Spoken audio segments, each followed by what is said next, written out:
So ngayong formal na naghain ng kaso itong si Attorney Mans Carpio mga kababayan laban dito sa BSP, AMLAC at saka yung Justice Committee sa Kongreso. Ano bang mga implikasyon dito? So bago ang lahat mga kababayan, sa hindi pa naka-follow sa akin, paki-follow nyo naman ako. At paki-share na lang itong video para maraming makapanood.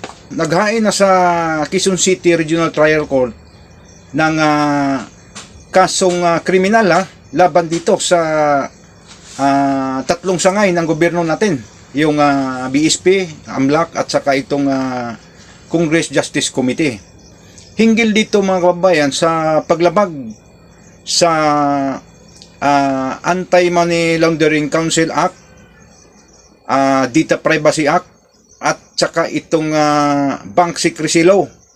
Nakita ni Attorney Mans Carpio at saka sa kanyang mga legal counsel na nilabag dito sa tatlong nasabing sangay mga kababayan. So anong magiging implikasyon dito ngayon?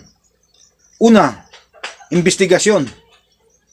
Magkandak ito ng investigasyon ang investigating bodies hinggil dito sa usaping paglabag sa naturang batas mga kababayan. Saklaw kasi dito ang Republic Act 1405 at saka 9160 mga kababayan.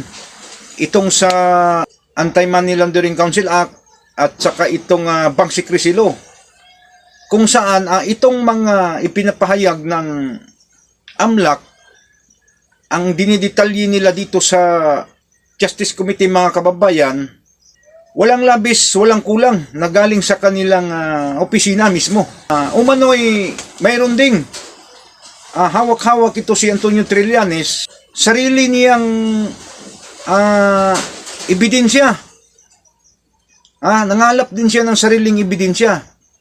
So ngayon, kapag sinabi na pareho ang hawak ni Trillanes at saka ng AMLAC mga kababayan, ay naku, napakalaking problema nila dyan.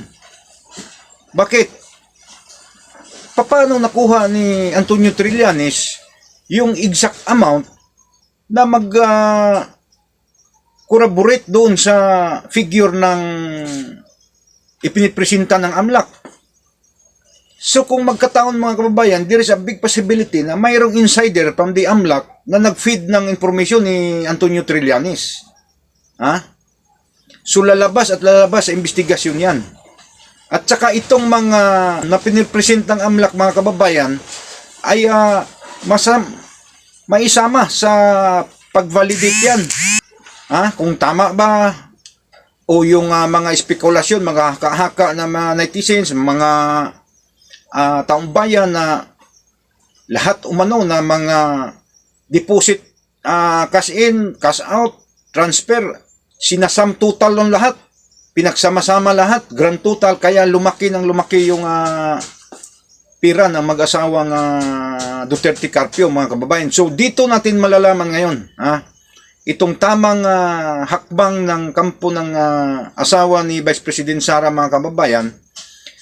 Malalaman talaga dito isa pa ito isa pang kahina-hinalang movement ito sa AMLAC mga kababayan, itong bigla ang pagpalit ng direktor.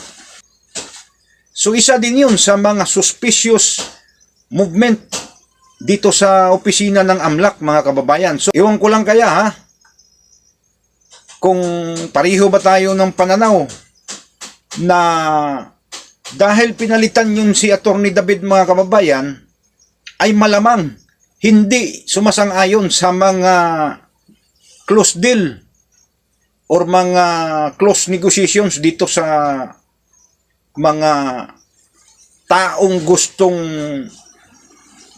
sirain ang reputasyon nitong pangalawang pangulo natin. Mayroon ding posibilidad mga kababayan na mayroong advance submission itong AMLAC sa Committee on Justice na before sa appearance nila doon sa nasabing hearing mga kababayan ay nagpapadala na ito ng advance submission. Hindi kaya ito ang binabahog nila kay Antonio Trillanes, kaya umano'y magkatugma ang kanilang hawak sa AMLAC at saka sa hawak nitong ni Antonio Trillanes. Kasi itong bank secrecy law eh.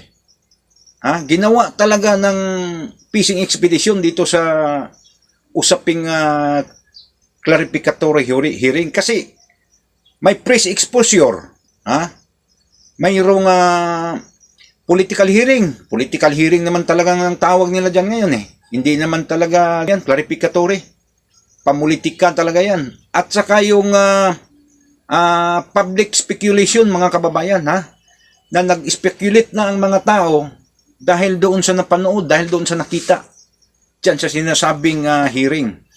The proper court, ang Senado, yan lang ang pwedeng magbukas dyan sa nasabing usapin. So ngayon, nakapakitaan nila ng teknikalidad na ang Justice Committee ay hindi naman talaga legal trial yan. So, ang implikasyon dito ay makapagbukas ng bank account, itong Statement of Assets, Liabilities and Net Worth ay through impeachment. Pero ang konteksto is doon sa legal forum, which is the Senate. Hindi naman sila nagkakandak ng trial dyan eh.